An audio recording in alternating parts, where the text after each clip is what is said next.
শাইখের কাছে আমার প্রশ্ন হলো, একই মাসআলাতে উলামাদের ভিতরে মতভেদ লক্ষ্য করা যায়।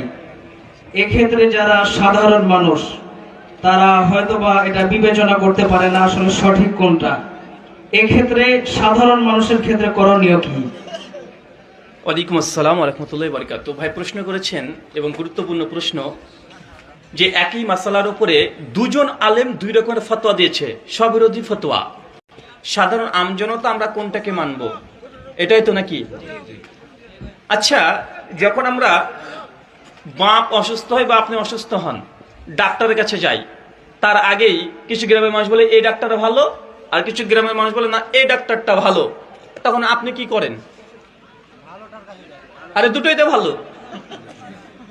একজন বলছে না এ লোকটা ভালো, তবে এ কিন্তু এই অপারেশনটা ঠিকঠাক করতে পারে না। আসবে না আমার তো অপারেশন ভালোই করে দিয়েছে। ভাই বিরোধ আছে না নাই? হ্যাঁ, দুনিয়াবী সব জায়গাতে বিরোধী আছে এবং সব বিরোধিতা সব জায়গাতে আছে। স্কুলের মেয়েটাকে টিউশনি দেবেন, প্রাইভেট পড়াবেন, বা ছেলেটাকে প্রাইভেট পড়াবেন, এই জন্য এখন স্কুলের শিক্ষকরা নির্বাচন করছেন যে এই শিক্ষককে দেবো। একজন বলছে না এটা ভালো পড়ায়, বলছে না এ ভালো পড়ায় না, বা আছে না নাই? সব জায়গায় বিরোধপূর্ণ আছে। সে সময় আপনি কি করেন এটাকে একবার চিন্তা করবেন, আর শরিয়া অনুযায়ী ওই আলেমের কথাকে গ্রহণ করবেন যে আলেম কোরআন এবং সহিহ হাদিস দিয়ে তিনি সমাধান দিয়ে থাকে, এবং ইতিপূর্বে অধিকাংশ মাসালা যেগুলো কোরআন হাদিস দিয়ে সমাধান দিয়েছে।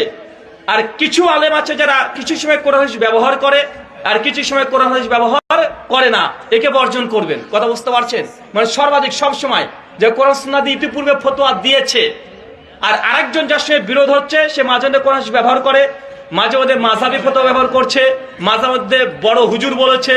যেন একটা উদাহরণ দিলে বুঝতে পারবেন। যেন আমার একটা কিউট বয় আছে বাংলাদেশে, নাম কি? রেজাউল করিম আবরার। উনি যথেষ্ট কোরআন হাদিস দিয়ে কথা বলে, বলে না ভাইজান? বলে। আবার আহলে হাদিস আলেমরা কোরআন দিয়ে কথা বলছে, দুজনই বলছে। এখন আমার কিউট বয় হঠাৎ করে বলছে যে ভাই জর্দা খাওয়া হালাল, ফতোয়া শুনেন নাই ভাইজান? আর আহলে হাদিস ওলামারা বলছে জর্দা খাওয়া হারাম। এখন অধিকাংশ ক্ষেত্রে দেখা যায় যে আহলে হাদিসরা কোরআন হাদিস থেকেই কথা বলছে, আর আমার কিউট বয় মাঝে মধ্যে কোরআন হাদিস বলে, আর মাঝে মধ্যে হুজুর শরীফ থেকে কথা বলে। মাঝে মধ্যে হাদিস শরীফ বলে, মাঝে মধ্যে হুজুর শরীফ বলে, বাঁচা না নাই? তাই এক্ষেত্রে আপনি ইস্তেখারা করতে পারেন। 2 নম্বর, এক্ষেত্রে সবসময় যারা কোরআন হাদিসের আলোকে ফতোয়া দিয়ে থাকে তাদের ফতোয়াকে গ্রহণ করেন, এটা আমাদের পরামর্শ। শুকরিয়া। চেষ্টা করার পরে ব্যর্থ হয়ে যায় নির্বাচন করতে, যদি নির্বাচন করতে ব্যর্থ হয়ে যান, আপনার সূরা বাকারা আয়াত নাম্বার 286, আল্লাহ কারো উপরে অতিরিক্ত বোঝা চাপা দেয় না। আপনি আপনার ইখলাস ঠিক রেখে আপনি একটাকে যদি নির্বাচন করেন, আপনি বেঁচে যাবেন ইনশাআল্লাহ। যদি ফতোয়া ভুল হয় তাদের ব্যাপার, আপনার কোনো সমস্যা হবে না ইনশাআল্লাহ।